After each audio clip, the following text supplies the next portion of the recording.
The point of public relations slogans like "support our troops" is that they don't mean anything.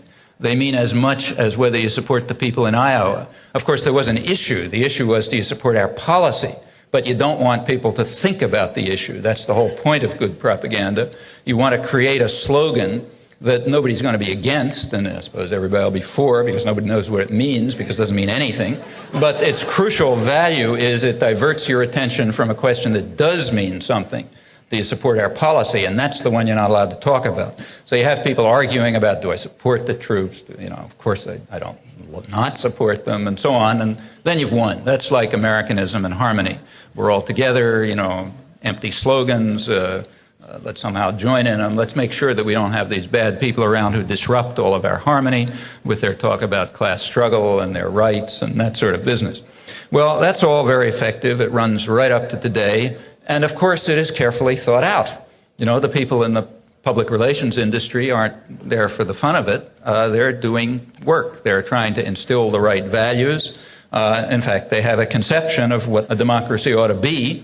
It ought to be a system in which the specialized class are trained in order to do their work for the service of the masters, and the rest of the population ought to be deprived of any form of organization, because organization just causes trouble.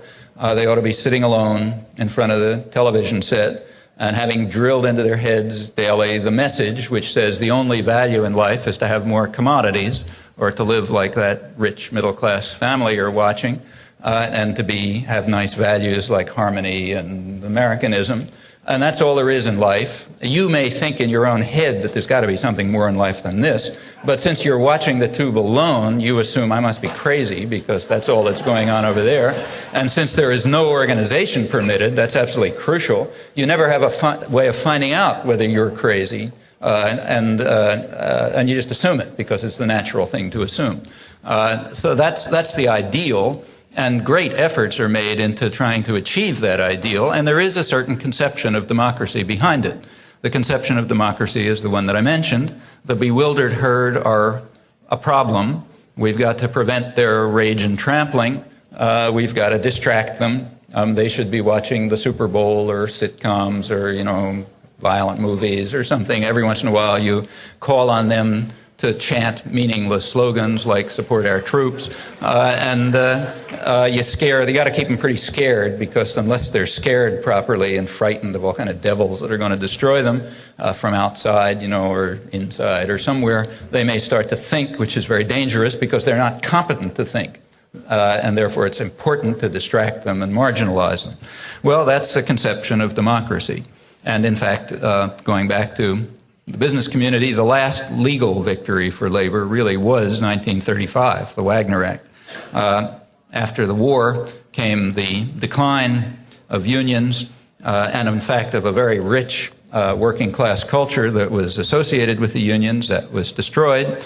And we did move to a business-run society at a remarkable level. This is the only state capitalist society, industrial society, which doesn't have even the normal social contract that you find in comparable societies. So outside of South Africa, I guess this is the only industrial society that doesn't even have national health care, where there's no general commitment, even minimal standards of survival for the parts of the population that can't follow those rules and gain things for themselves individually. Unions are virtually non-existent. Other forms of popular structure are virtually non-existent. There's no political parties, no political organizations. It's a long way towards, not totally, but a long way towards the ideal, at least structurally. The media are a corporate monopoly, basically have the same point of view. The two parties are two factions of the business party. Most of the population doesn't even bother voting because it looks meaningless. And they're just, they're marginalized and properly distracted. At least that's the goal.